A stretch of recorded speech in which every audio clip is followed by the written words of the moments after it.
A New York Army National Guardsman attached to the 10th Mountain Division has died during combat in Afghanistan. First Lieutenant Joseph Theinert was killed when an improvised explosive device was detonated during a dismounted patrol earlier this month. Theinert has been with the 1st Brigade Combat Team since July 2009. He is survived by his parents and brother. 800 Army National Guard soldiers are currently serving on active duty. In Iraq, the 2nd Brigade Combat Team took part in a streamer ceremony. The brigade was authorized streamers from both their Iraq and Afghanistan campaigns. On 21 October 2005, the Secretary of the Army authorized award of campaign participation credit and campaign streamers to eligible U.S. Army units that served in Operation Iraqi Freedom or Operation Enduring Freedom. Today, Colonel Miller and Command Sergeant Major Montour will place on the 2nd Brigade, 10th Mountain Division Light Infantry colors 3 of these streamers.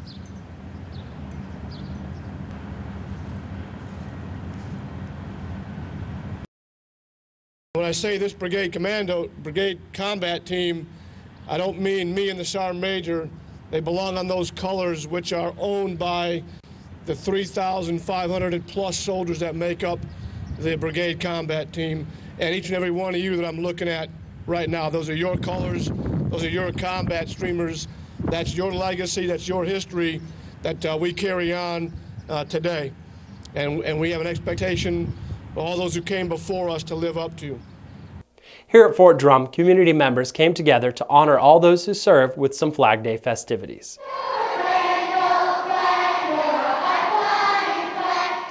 Local schools held assemblies complete with color guards and concerts and talked to the youngest community members about what Flag Day really means. And Fort Drum celebrated Flag Day by throwing a party for the Army's 235th birthday, complete with cake.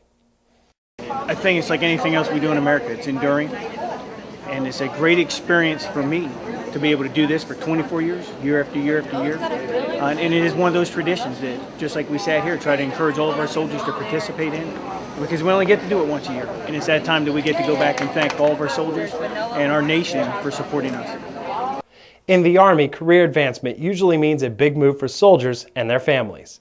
Here at Fort Drum, Army Community Services hosts a job club to help spouses pursue their own careers.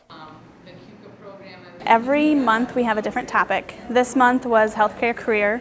We have a lot of military spouses who are interested in getting into the healthcare career or are in the healthcare field and aren't sure where to go with that when they move to the area. A lot of times they don't know where to go or who to talk to, and sometimes we can bridge the connection and help them find out either names or point of contacts, or maybe they didn't know that there's more than one hospital for healthcare.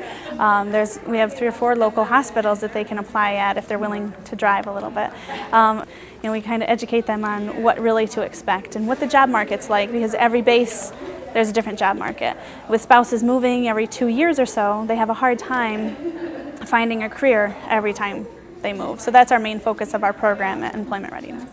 Summer's getting kicked off with a warm weather tradition. The post-wide yard sale is this Saturday, June 19th from 9 a.m. to 5 p.m. The yard sales will also be taking place in off-post housing. And while you're making purchases, be sure to pick up your Riverfest tickets. The day-long event starts at 9 a.m. on June 24th and includes a boat tour, a picnic lunch outside of Bolt Castle, and tons of activities for the whole family. Tickets can be purchased at Parks and Rec or at the FMWR window in Clark Hall. Adult tickets are $15. Kids ages 6 to 12 are $5, and children under 5 are free. All of these upcoming summer events take some time and manpower to set up, so a few Fort Drum offices will be closed in the coming weeks.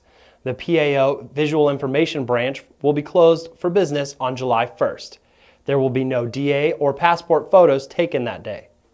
The Civilian Personnel Advisory Center will be closed for staff training the 29th of June through the 1st of July, but the Welcome Desk will be open for walk-ins and can be reached at 772-5393. That's it for this edition. For more information on these stories and more, check us out online or check us out on DrumTV. That's Channel 13 on Post. For the entire news team, I'm Staff Sergeant Justin Kuhl.